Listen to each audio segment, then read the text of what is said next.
Subscription का case. Over subscription आके situation है क्या, जिसमें कंपनी ने 10,000, फॉर एग्जांपल से समझेंगे इस सिचुएशन को, कंपनी ने डिबेंचर इशू करे 10,000, लेकिन सब्सक्राइब जो हुए वो हुए 15,000, 20,000, 25, यानी कि आपने जितने इशू करे एज अ कंपनी उससे ज़्यादा लोगों ने उसे अप्लाई कर दिया।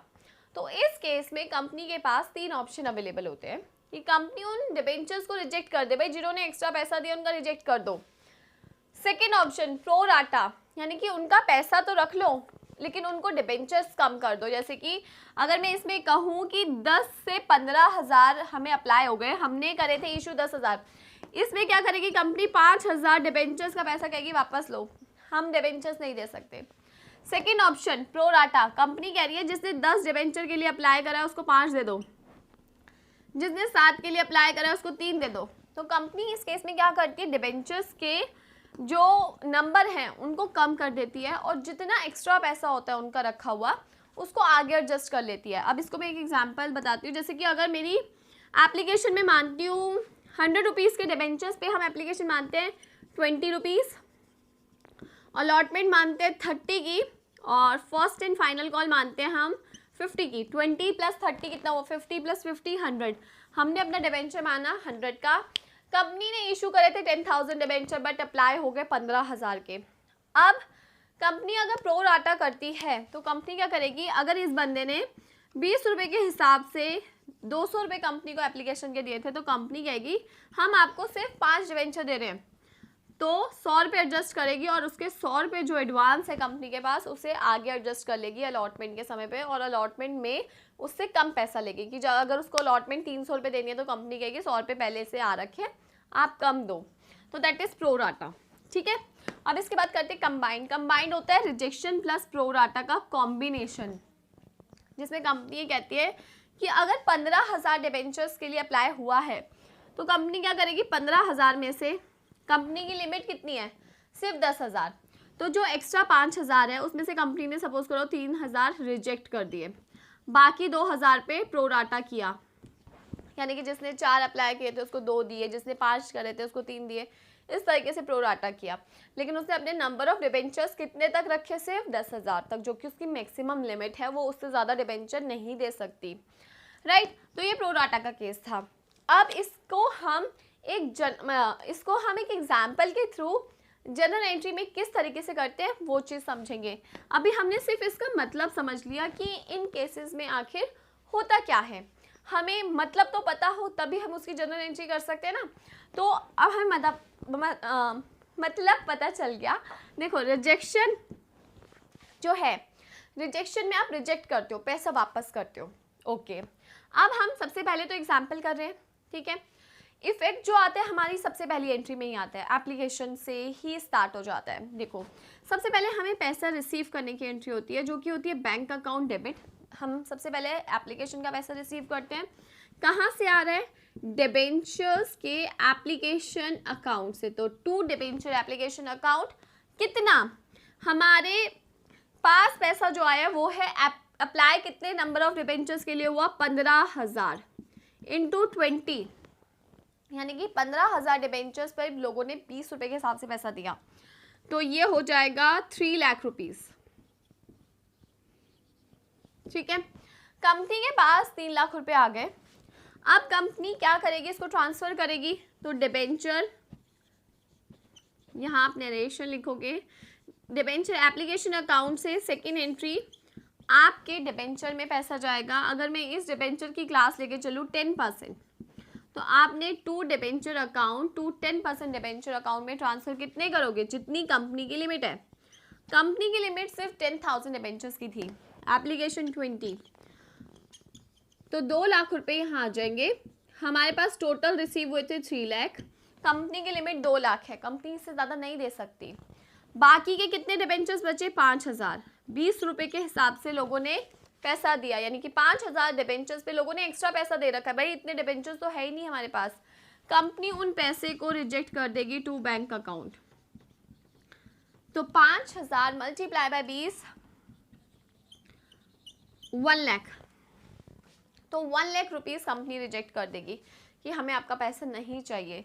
तो ये था रिजेक्शन का केस, यानी कि जब कंपनी पैसे को रिजेक्ट कर देती है तो उसका इफेक्ट क्या आया, बैंक में आपके पैसा आ गया नॉर्मली जितने से अप्लाई किया जाता है, फिर उससे हमने ट्रांसफ़र किया, हमारी मैक्सिमम लिमिट जितनी है हम वो लिखेंगे, यानी कि हमने जितने डिबेंचर इशू करे थे और जितनों का पैसा रिजेक्ट कर रहे हैं माइनस कर देंगे, मतलब 2 बैंक से निकल जाएगा वो पैसा। तो ये 2 एंट्री पे इफेक्ट आएगा। थर्ड एंट्री हमारी क्या होगी, थर्ड अलॉटमेंट ड्यू करने की, जो कि ऑलरेडी हम लोग कर चुके हैं लास्ट वीडियो में। अलॉटमेंट ड्यू की एंट्री क्या होती है, to debenture allotment 2% debenture account से आप ड्यू करोगे और उतना रिसीव कर लोगे, तो वो 30 के हिसाब से हो जाएगी, 10,000 मल्टीप्लाई बाय 30। तो उस पार्ट को अभी हम नहीं सीख रहे, हम यहाँ पे मेन ओवर सब्सक्रिप्शन का केस सीख रहे हैं, राइट। तो मैं ये समझ के चल रही हूँ कि वो पार्ट आपको ऑलरेडी आता है।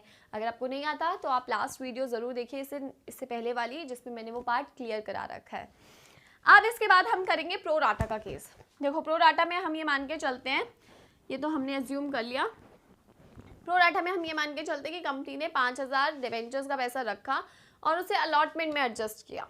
तो इस केस में बैंक से पैसा नहीं निकलता, आपकी पहली एंट्री एज इट इज़ रहती है, बैंक से हम वापस नहीं कर रहे, हम उसे अपने अलॉटमेंट में डाल रहे हैं। तो हमारी सेकेंड एंट्री में बस फ़र्क आता है। फर्स्ट एंट्री रिसीव तो हम 15,000 के हिसाब से ही कर रहे हैं।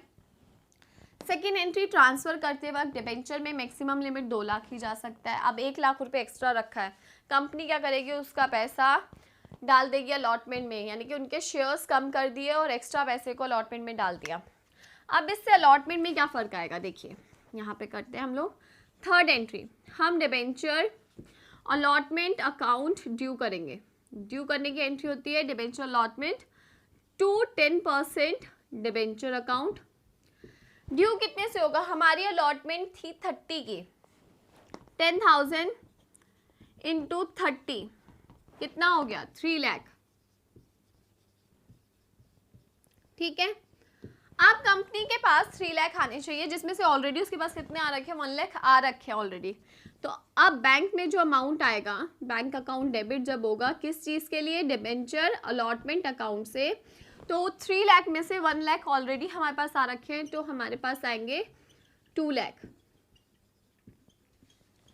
तो इसमें कंपनी ने क्या किया, इसमें कंपनी ने डिबेंचर्स को ड्यू तो पूरे अमाउंट से किया कि हमारी अलॉटमेंट 3 लाख से हो रही है, लेकिन आएंगे कितने, सिर्फ 2 लाख, क्योंकि हमने जो एक्स्ट्रा पैसा आया था वो अलॉटमेंट में डाल दिया था, हमने उनके नंबर ऑफ शेयर्स को रिड्यूस कर दिया और एक्स्ट्रा पैसे को आगे एडजस्ट कर दिया। तो ये है प्रो राटा का केस, जो कि बहुत सिंपल है। अब आते हैं कंबाइंड केस। कंबाइंड केस में हम मान के चलते हैं 15,000 में से कंपनी मैक्सिमम कितने वो कर सकती है, 10,000 कर सकती है। तो जो 5,000 एक्स्ट्रा आए हैं, राइट, उसमें से कंपनी ने 3,000 रिजेक्ट कर दिए, कितने नहीं चाहिए पैसे, बाकी 2,000 पे प्रोराटा किया। 2,000 पे प्रोराटा करने का मतलब ये होगा कि कंपनी ने 4 वालों को 2 दिए, 6 वालों को 3 दिए, ऐसे करके रेशो करके उनके शेयर्स, उनके डिबेंचर्स कम कर दिए। अब देखो ये प्रोराटा के केस में हमारे पास अमाउंट जब एप्लीकेशन का रिसीव होगा वो सेम होगा, राइट। हमारे एप्लीकेशन से डिबेंचर में अमाउंट सेम अप्लाई होगा, मतलब ट्रांसफ़र होगा। इसके बाद अलॉटमेंट में और रिजेक्शन की एंट्री क्या होती है, टू बैंक अकाउंट, इसमें चेंज आएगा।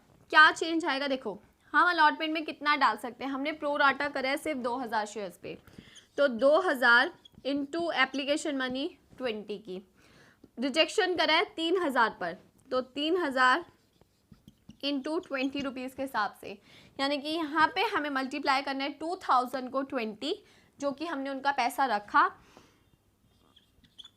तो ये हो गया आपका 40,000 रुपीज़, ठीक है। और यहाँ पे हो गया 3 इंटू 6, 3 इंटू 2 60,000, तो यानी कि हमने अपने बैंक से रिजेक्ट कर दिया 60,000, यानी कि 60,000, एंड हमने अलॉटमेंट में दिखा दिया कि हमारे पास 40,000 एक्स्ट्रा आया है।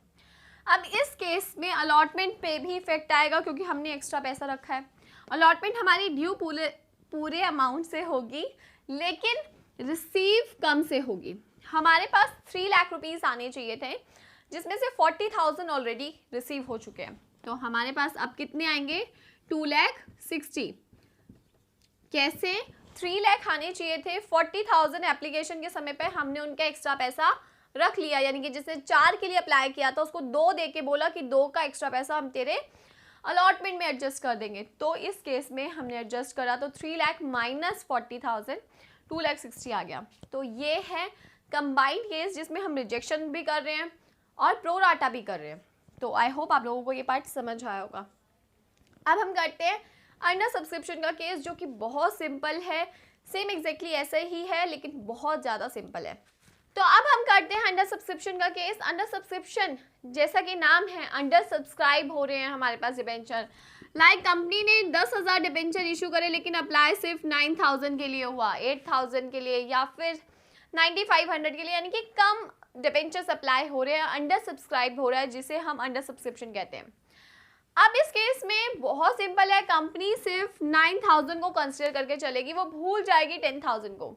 कंपनी सिर्फ फोकस करेगी किसको, 9,000 को, हर एक अपनी एंट्री में। अब इसमें मैं एक एग्जांपल लेती हूँ, लाइक 100 का हमारा डिबेंचर्स था, 20 एप्लीकेशन मनी थी, 30 allotment and 50 first and final call, right, ये हमारा अमाउंट था।